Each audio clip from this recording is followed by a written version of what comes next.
paní na Šumavě a prošel jsem z toho doba železná opona, kde se říkalo, vidí Jardo, neprojdou. Vždycky říkal Jardo, neprojdou, vy? No Jarda byl na hranici. Takže ty psy byli tomu vedeny, že opravdu na podmětu, na ukázání rukou ten pes vypadl a pokousal tě. Já, každý, kdo to cvičí, tak chce být doma psa, aby věděl, že přijde nějaký uličník a pes ho pokousal, když přijede strejda z Prahy po roce, tak aby ho líbal. No, tak to je nesmysl. Buď ten pes kouše, a nebo je to blumat, to je jednoduchý. A každý z vás za toho psa samozřejmě ručí. Ten pes střelná zbraň jako blázen, ví to všichni doma, i malinkýho to nevadí. Lejtkař, bolí to všechno, ale dneska pěkně šijou. Pak vám ukážu jízdu. Paráda, pan doktor šikovnej. Začneme, nekecáme. Kluci jsou v zadě, takhle nějak začínáme vždycky záborný. Pes je na vodítku, součást výcviku, protože bez toho vodítka ty psy co? Neposlouchají. Když doma není tatínek, taky neposloucháme, že jo? No to je ono. Takže s tím vodítkem pracuju a toho psa mám uvázaného u sebe a mám možnost s tím pracovat. Až to psa vycvičím a ten pes je poslouchá na slovo, pokračuju dál ve výcviku a bez vodítka už ten psa mám zvládnutýho. To znamená, že řeknu v roku sedni, k noze, pes spolupracuje, cvičí se mnou. Všichni na můj povel, pes je u nohy, přímý směr, pochodem, hop. Zastavit vás.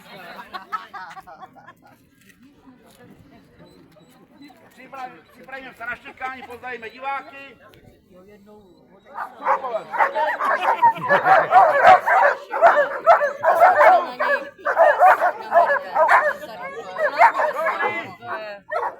Ne, ono kdo to umí, tak to musí dělat.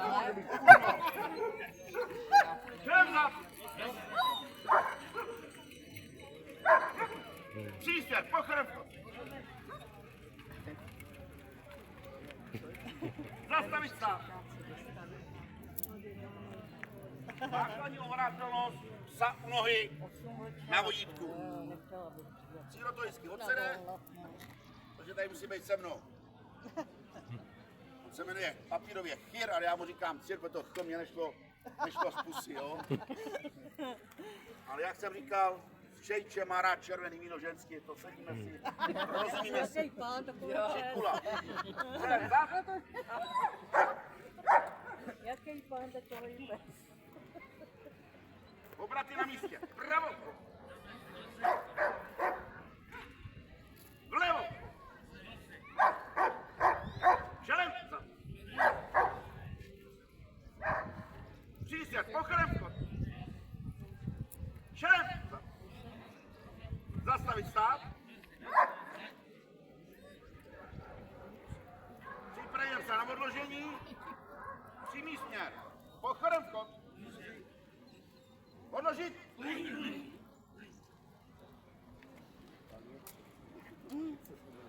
Zastavit stát. Čelem zad. Kepsu. Rozuměli jste mu. A počítám do 3, posadím ho. Paráda, jsou šikovní, to je těžký cvik, nechat se na místě. A před takovýma lidma. Živý stěr, pochodem vchod. Zastavit se. Když potom připravujete psa na vrcholovou zkoušku, tak se takhle necvičí. Ono to trvá, ten pes se nudí, jo. Potom každý cvičí to psa už individuálně sám. Samozřejmě přijete na borek, za náma na záborný, tak aby to měl nějaký řád, tak vám to musím něco říct, nebo já, nebo někdo z kluků, když tam třeba v neděli nejsem, tak aby ne každý koukal, nováček vychovaný, co se má dělat, takže cvičí v řadě, jak to víte teď. Ale samozřejmě, když toho psa potom chci posunout někam a sám se posunout, tak už s tím cvičím rychlejc a trochu jiným stylem, to znamená sám. Toho psa motivuju, dneska všichni vidíte, pana takáče, třeba Mičutku, že jo, různý kraviny a toho psa motivujete tím, že jak jsme to cvičili dřív, že špička, bota, žebra, paráda, ale dneska ten pes se spíš jako chválí a motivuje se, aby za to měl chuť, aby cvičil radostně. Kluci, čelem zad. Luďo, kde máme aport? Luďo, vystup si. Připravi se nápor. Ne, že rozbiješ zemkový auto, jo? On má hroznou sílu, ten chlap. My jsme tady byli před 5 lety, hodil aport a přejít to po střechu a hodili to tam v pivovaře. Připravit se na aport, odhodit. Teď kousne toho chlapa tam u té planky. Zase mu to Cyril zkomentuje. Pochvalo, pojď. Odebrat. Sakno se. Nikula. Ráda.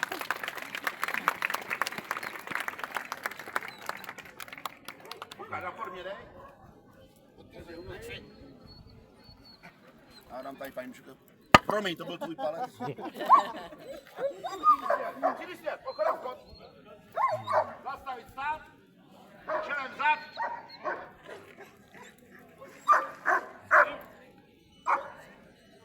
Láďa, Zdenek a Luďa. Bez na místě. Sedni, lehni, vstaň. Chce položit. Chce postavit. Vstaň. Paráda. Chce položit. Posadit. Kepsu, paráda. Šikovnej. Všichni, přijdi se, posadem vchod. Čelem vzad. Zastavit stát. Čelem vzad. No seď. Seď. Hej. Cír. Vás. Jo.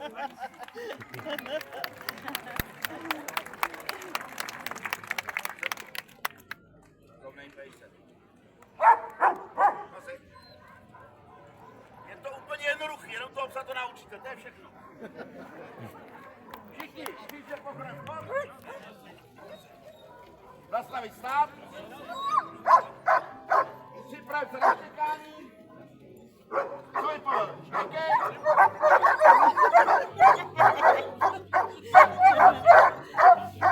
Dobrý.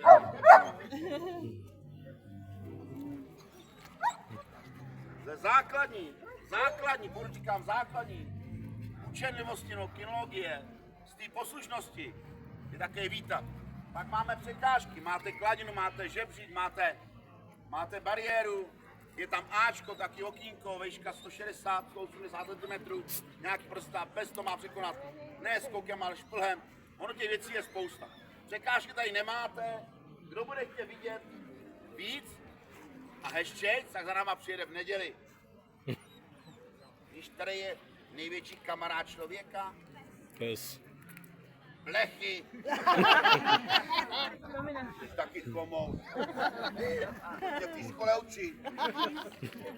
Teď tam byl pan Šelmatu a tě na prdě, jako mě. Takže přijďte k nám do Záborný a my vám tam ukážeme. Nikdo vás nekousne, to o 9 hodin, máte možnost se podívat s dětma, je to zajímavé. Já vás všechny poprosím, co stojí tady přede mnou, že se dostanete k těm lavičkám, na úroveň těch laviček a my teda tým trávníku vám ukážeme obranu. Poslouchejte mě, ještě nechoďte, ještě nekoušeme. Každý ten pes má nějakou zkoušku a každý pes to udělá trochu jinak, což víte sami. Samozřejmě ten pes je fixovaný na figuranta, ale jinak nejsem hloupý, nastavím ruku, že mě měl kousnout, ani nekousne třeba do břicha. Děkuji a posuneme se k těm lavičkám, ano? Díky.